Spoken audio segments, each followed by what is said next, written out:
unheated and unpressurized. Crews suffer claustrophobia, altitude sickness, and frostbite. Of the 111 men on this mission, 31 will be dead or missing by the end of the war. These men depend on each other. You know, if you ask anybody that's ever been in combat, they will tell you, yeah, sure, you fought for your country, you fought for your way of life, you know, but in all reality, you're fighting for your buddy that's right next to you.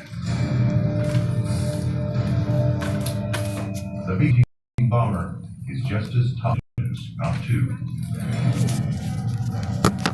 It's got 4,000 pounds of bombs. It can go at least 2,000 miles. It bristles like a porcupine. 850 caliber machine guns fight off enemy air attacks.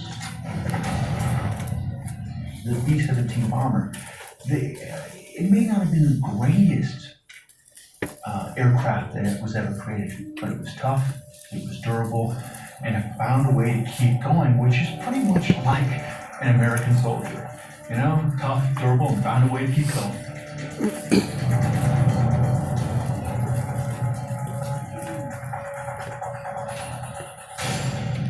The planes climb. Oxygen keeps you alive above 10,000 feet. No oxygen, you could black out in 3 minutes. Die in 20.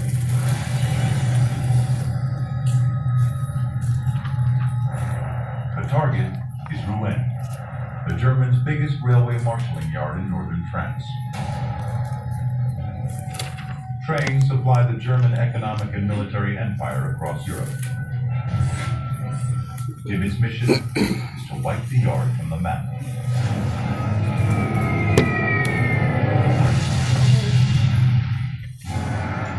August 17, 1942. Before today, the Allies had only bombed under the cover of night. But targets are hard to see. To increase the chances of a direct hit, America bombs by day. The aim is accuracy. The Norden bomb site is the way to get it. It's an early computer. It's top secret. The crew will destroy it rather than have it fall into enemy hands. Dial in airspeed, wind direction, and altitude. 1 minute to target. The machine calculates where to fly and when to drop the bombs. By destroying the Germans' economic and industrial base, America will weaken the Nazis' military might. Today's target is key. The railway yards in Rouen keep the German war machine alive. 45 seconds to target. U.S. air crews pay a high price in casualties to achieve their goal.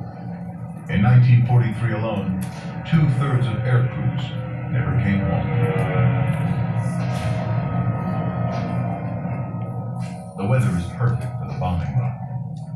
Visibility virtually infinite. But at 23,000 feet, B-17s leave vapor trails, arrows in the sky, pointing right to the planes.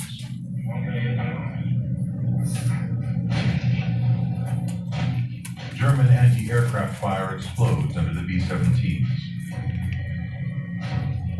Tibbets keeps his nerves and the plane steady. The computerized bomb sight zeroes in on the target.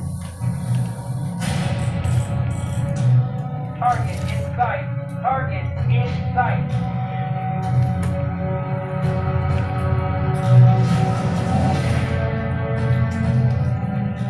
Success of the mission all rests on this moment. Bombs away.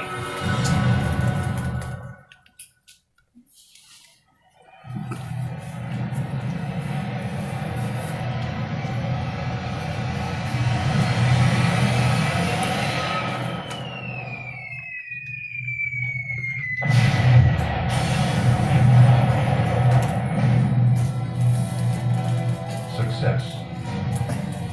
36,900 pounds of bombs hit the rail yard. 50% of the bombs fall in the target area. In 1942, that is precision bombing. A big improvement over nighttime attacks. This technology will ultimately lead to today's GPS-guided smart bombs. But now, the direct hit rate is up to 95%. Tibbets knows his mission is a success. We caught the Germans by surprise. They hadn't expected a daytime attack. But then shrapnel rips the air.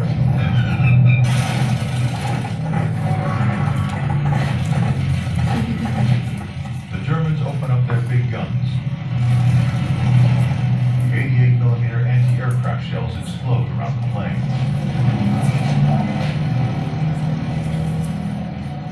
Tibbets goes into a steep climb, swinging away from the flat.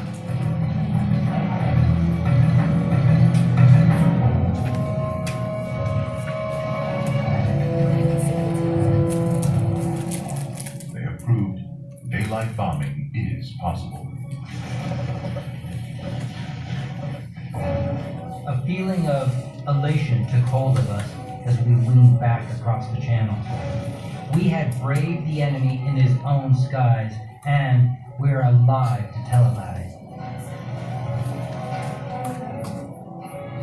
All sides bombed industrial targets in cities in World War II. Targeting trade and industry means bombing in or near population centers. A grim fact of World War II that sees ordinary families killed in numbers undreamt of in earlier conflicts. Paul Tibbets will be famous for another bombing run, but it's 3 years away.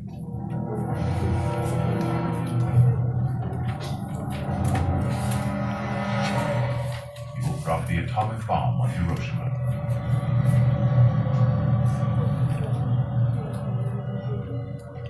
For every B-17 shot down, American workers produce 2 more. Overwhelm the enemy. Overwhelm them with machines and manpower. By 1943, 10 million Americans have been drafted.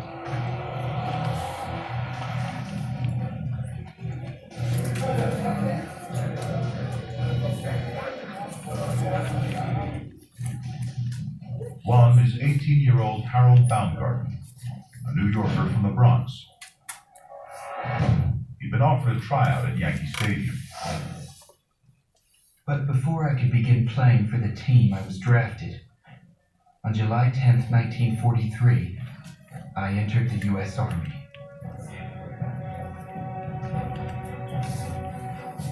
What they did as 18 or 19-year-old soldiers was far and away of greater significance than anything they ever did in the rest of their lives.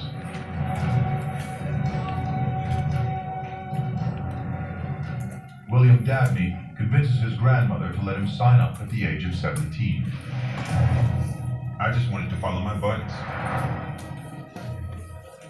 During the Revolutionary War, 6 of all George Washington's soldiers were black men. And every time in the course of our first couple of 100 years that we had a conflict, and we called upon all citizens, black citizens as well, to serve, blacks stepped forward. Despite the struggles of war, old prejudices remain. Platoons are segregated. The Army played a significant role because in many ways the Army was the first place that blacks and whites began to have to stand together and represent the same idea, even though they were in segregated barracks.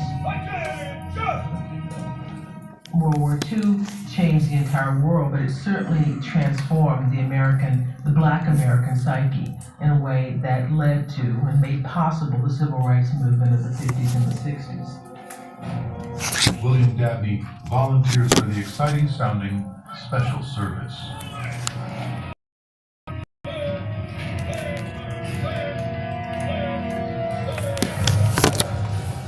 But all the training in the world cannot prepare him for the horror that is to come.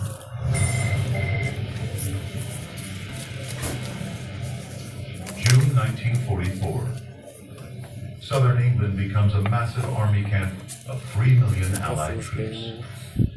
Over 1.5 million tons of equipment are shipped and flown from America. The goal is to retake Europe from the Germans. General Dwight D. Eisenhower takes command of the biggest amphibious military operation in history, codenamed Operation Overlord. To the world, the Normandy landings are simply known as D-Day. Every material factor of war is catered for. The Medical Corps alone stockpiles tens of thousands of tons of medical supplies, bandages, morphine, surgical instruments, bedpans, oxygen tents, and X-ray machines.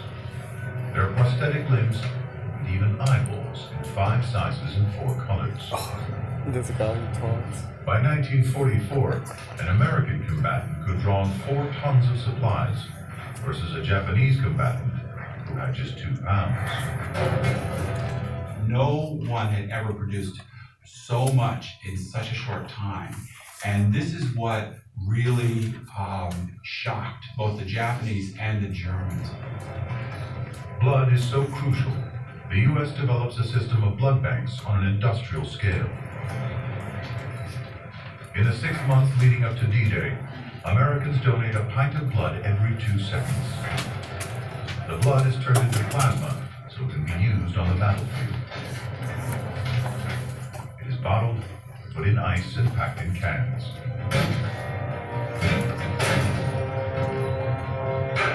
But all these supplies are useless without men prepared to die. D-Day is coming.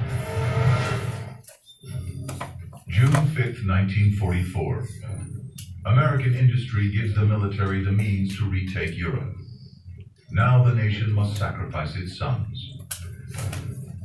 Over 5.4 million U.S. soldiers will invade Europe in World War II.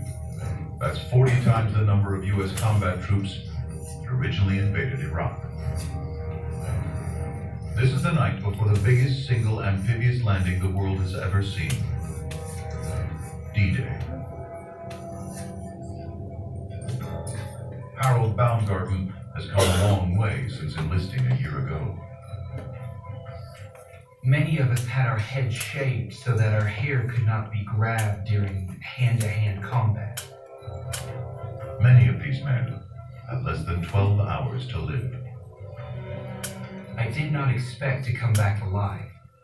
I wrote such to my sister to get the mail before my parents, and break the news gently to them when she received the telegram. You know, we were brought up on good guys and bad guys. We go back and we talk about our westerns that way. Hitler was a clear enemy. I think when you have a really clear enemy, you've won the hearts and minds.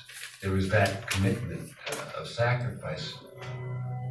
Eve of battle rituals include Mohican haircuts and war paint. Preparations are mental as well as material. Dog tags are taped together so they don't rattle. Stealth can mean you live or die. One officer tells his men what they can expect. Look to the right of you. Look to the left of you.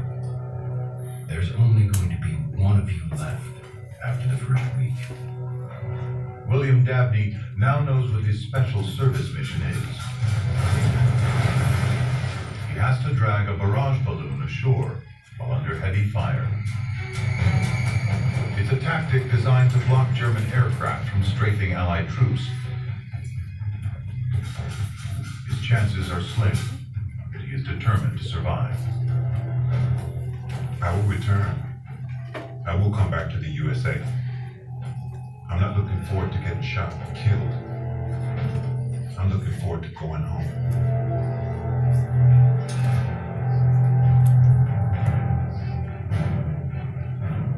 More than 70,000 American troops are about to invade German-held France.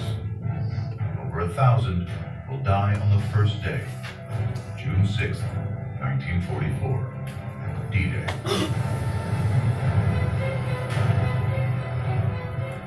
5,000 ships and 10,000 aircraft are involved in the first wave alone. 5 beaches will be stormed. The most infamous is codenamed Omaha Beach. Think about Omaha Beach from the standpoint of the young man. The ramp is about to drop, and the sights and the sounds all around provide the context of hell.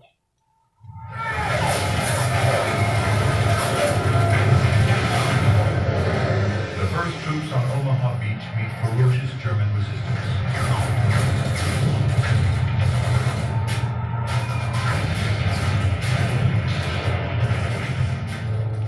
Rocket launchers, mortars, and 85 machine gun nests tear into the Americans.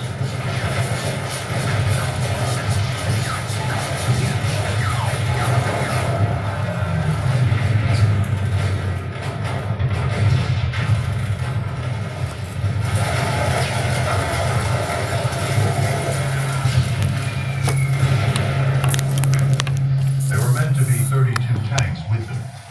27 sank, left with virtually no cover on the beach.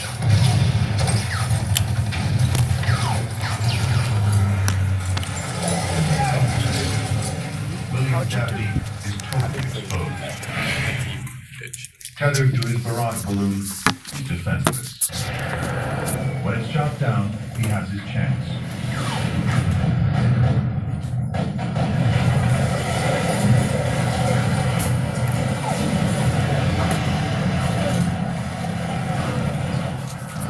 Like every other soldier on Omaha Beach, black or white, Dabney's mission now is to survive. There wasn't any segregation there.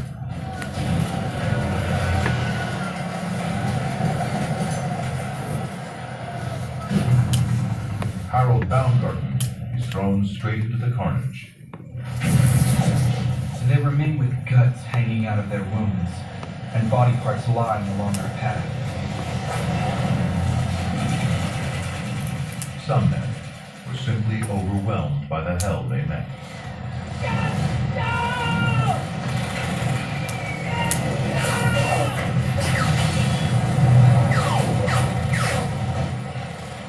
By 9 a.m., almost 5,000 men are ashore.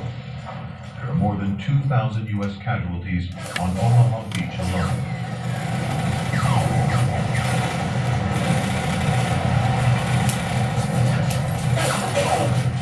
William Dabney survives. He is later awarded the Legion of Honor.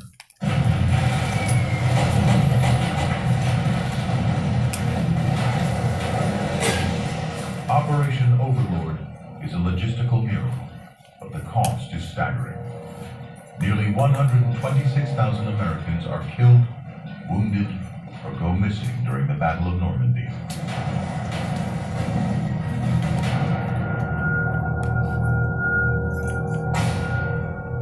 Harold Baumgarten is hit 5 times. After losing blood for over 30 hours, Baumgarten is brought back from the dead by a plasma transfusion, then injections of penicillin and morphine. The very supplies America has mass-produced to keep its men alive.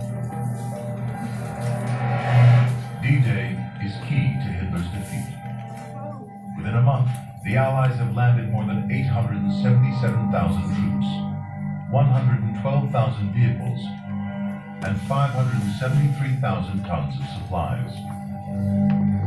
U.S. bombing destroys German oil reserves and transportation. American machinery and men powers the drive to Berlin and victory in Europe. But men are still dying fighting the Japanese.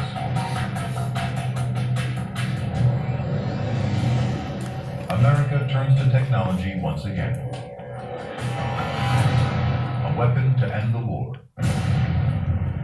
A weapon to change the world.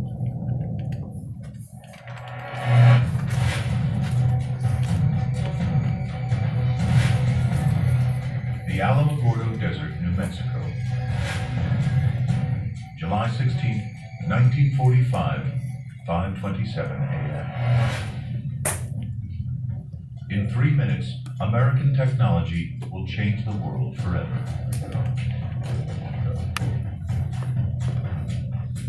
Robert Oppenheimer, the theoretical physicist who loves poetry as much as science. The FBI would track his every move, worried that he's a communist. Yet Oppenheimer leads the biggest scientific test in history, the top-secret Manhattan Project. Theoretically, fission physics could enable enormous amounts of explosive energy to be released from a single device, the atomic bomb. The bomb is the most technologically advanced weapon in the world, yet nobody is sure whether it will work. Even many of the people who worked on the bomb itself were skeptical that the bomb would actually work. No one had ever done anything like this.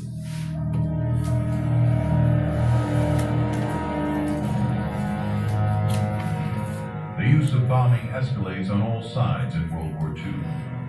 Whole cities of civilians are being hit. Now the U.S. military hope a single bomb can destroy an entire city. Wreaking that kind of mass destruction. That was something new in the history of warfare. The atomic bombs put emphatic punctuation to that decision, but the decision was way before August of 1945. If this test works, there are more atomic bombs to use on the Japanese in hopes of ending the war.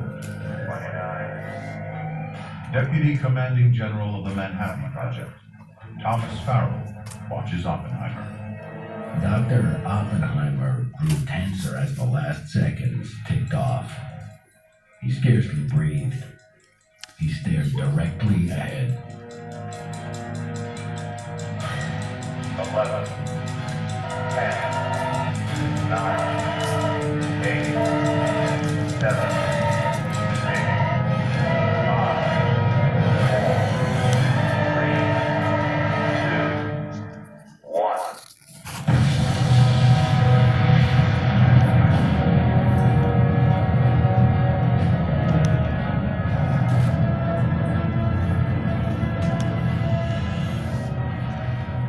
The temperature generated at the center of the explosion is 10,000 times greater than the surface of the sun.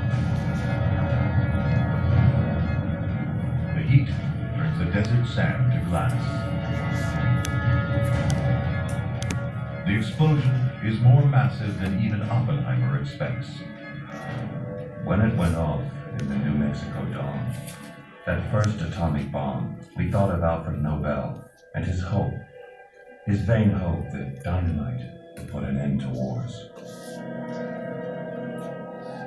Even the scientists themselves recognized the gravity of that moment. And of course, Oppenheimer famously said, "I become death, the destroyer of worlds," quoting the Bhagavad Gita, and recognizing that man had really reached a turning point where the power available to us was almost limitless.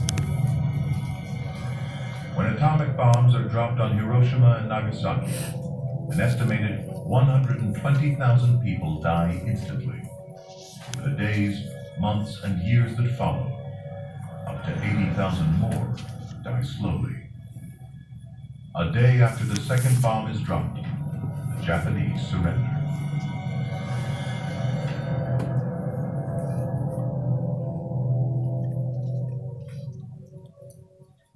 America's technical innovation is decisive in winning the bloodiest war in history.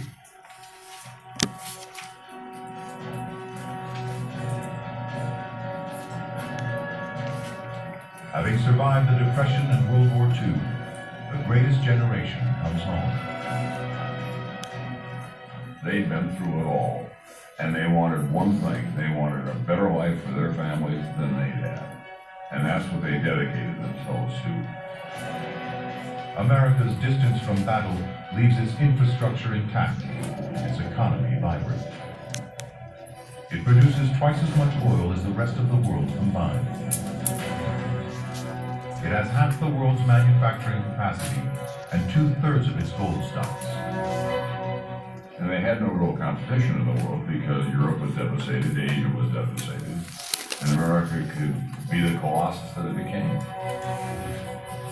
World War II transformed the USA in only 4 years. Americans make twice as much money as they did before the war. They have 50 million babies in 15 years. There are 20 million new jobs in 25 years. America becomes a superpower.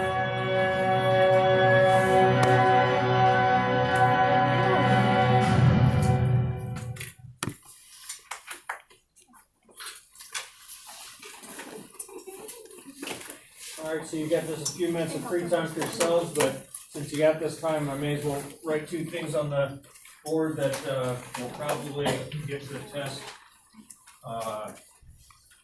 for sure, especially if I'm making it.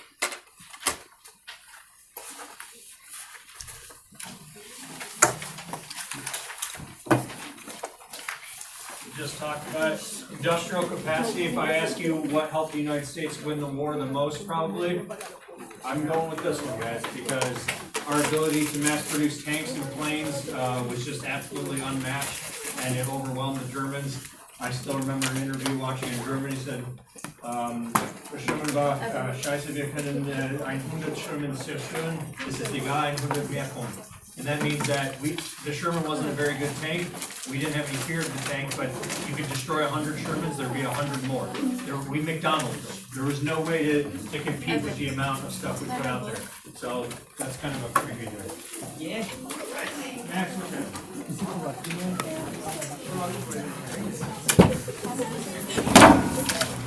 Not what? It's not that great.